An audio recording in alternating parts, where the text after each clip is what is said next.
This video corresponds with Lesson 4 in Unit 4B, which talks about how to use the quadratic formula and how to find the discriminant. You've learned about quadratic formula from Unit 4A. This is going to be pretty much the same idea, except you may see some imaginary solutions as per the theme of Unit 4B. And we'll talk about the concept of what a discriminant is in just a couple of minutes. So, reviewing quadratic formula, if you look at the top right of the screen, you can see the quadratic formula. This is where we need to figure out our A, B, and C values. We plug them in and to this fancy formula, and it allows us to find solutions for x. In order to use quadratic formula, it must be equal to 0. The equation has to be equal to 0. That's how you get your A, B, and C values correctly. So if we take a look at number 1, it's already equal to 0. So we can do the easy task of just pulling off A, B, and C. So the A is the coefficient of the x squared term, which in this case is 1. The B is the coefficient of the x term, which is 5. The C is the constant, the regular number, which is just 13. So now I'm going to go ahead and take all these values, substitute them in. You'll notice as I plug everything in, I put everything in parentheses. So we have negative b, which will be negative 5, plus or minus square root b squared, so 5 squared, minus 4ac, so 4 times 1 times 13. The entire thing, that includes the negative 5 out front, is over 2a, which in this case is 2 times 1. So now we simplify in 3 ways. So we have the negative 5 out front, plus minus. Underneath the square root, if you recall, you can take all the values underneath the square root, punch it all in your calculator, and do all the math in one shot. You'll end up with negative 27 over 2 times 1, which is 2. The only thing you need to do from here is look at the number underneath the square root, see what you can simplify out. So square root of negative 27, there's a couple of things we're going to take into account. First thing is, since there's a negative underneath the root, we're going to pull out an I, and then we're going to take its square root of 27. That can break apart into square root of 9, square root of 3. And then we can simplify that one step further. So our final solution would be negative 5 plus or minus 3i square root 3 over 2. And that would be our solution for problem number 1. Now in problem number 2, we're going to do pretty much the same thing. There's only one extra step we're going to have to take. As I referenced a minute ago, quadratic formula only works if your equation is equal to 0. Since it's equal to negative 13, we're going to add 13 to each side and rewrite it so that it's 2x squared minus 10x plus 13 equals 0. So now that I have it equal to 0, I'm going to still do the same 3 things, rip off my A, B, and C.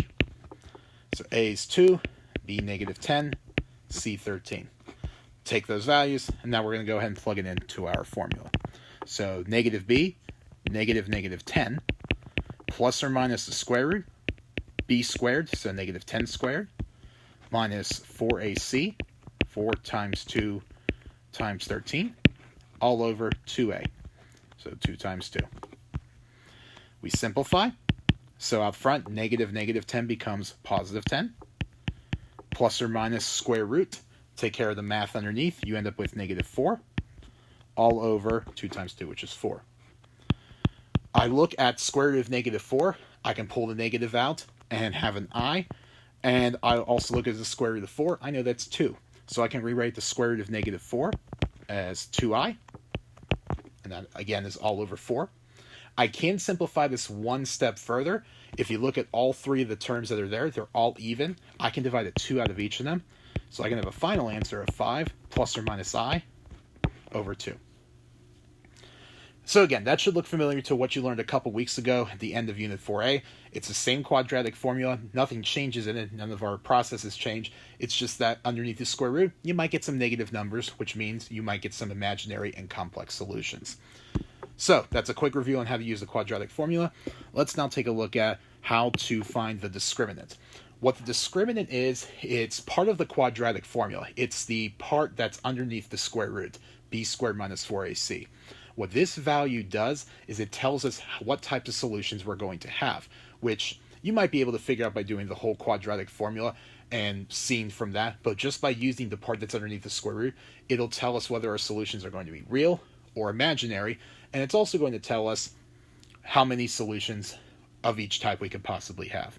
So we're going to take that b squared minus 4ac, we're going to go ahead and apply it to these 3 quadratic expressions, and you'll see the 3 different types that we could possibly come across.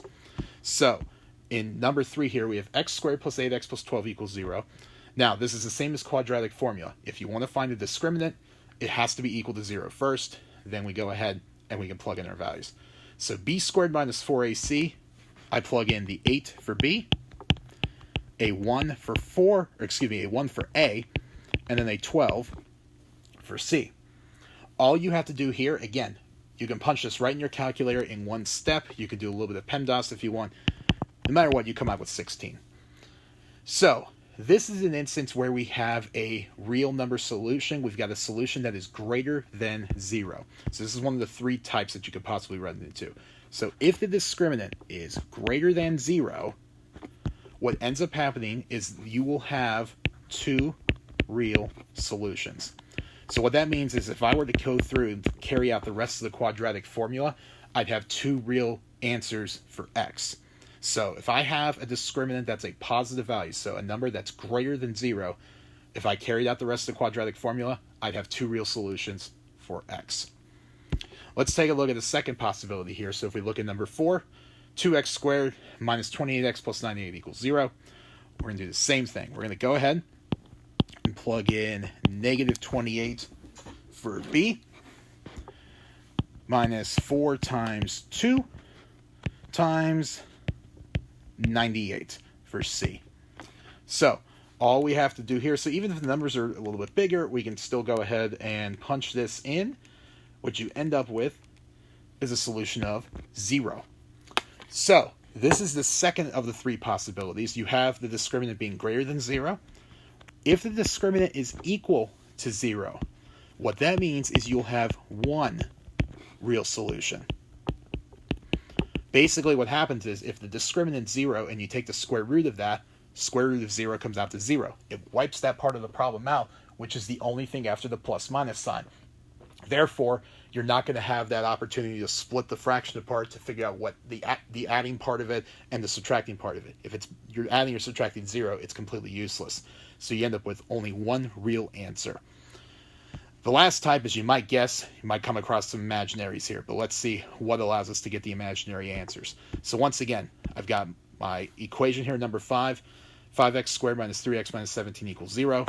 We're going to plug in the negative 3 for b, 5 for a, and negative 17 in for c.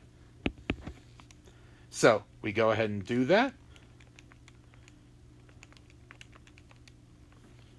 Actually, I'm going to go ahead and take a quick edit to the problem here so I can actually show what I went to show here. We're going to make that a plus 17.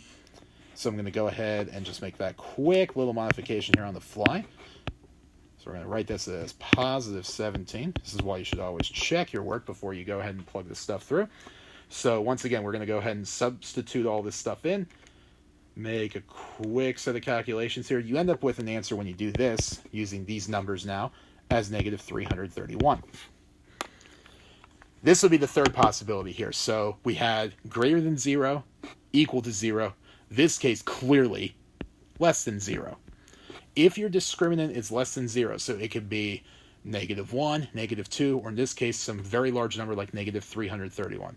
What that means is you won't have any real solutions. What you end up with are 2 imaginary solutions. Again, this is the value that you get that you would take the square root of in the quadratic formula. If you try to take the square root of negative 331, square root of a negative number, we now know is imaginary. So this is used a lot in graphing. It helps us find the different types of solutions and types of zeros and solutions you could possibly have, which you'll learn more about over the next couple of chapters. But again, this is just taking that part of the quadratic formula that goes underneath the square root. It allows you to figure out what types of solutions you would have. So that's a review of the quadratic formula, and this teaches you how to find the value of the discriminant so you can determine what type of solutions you would have.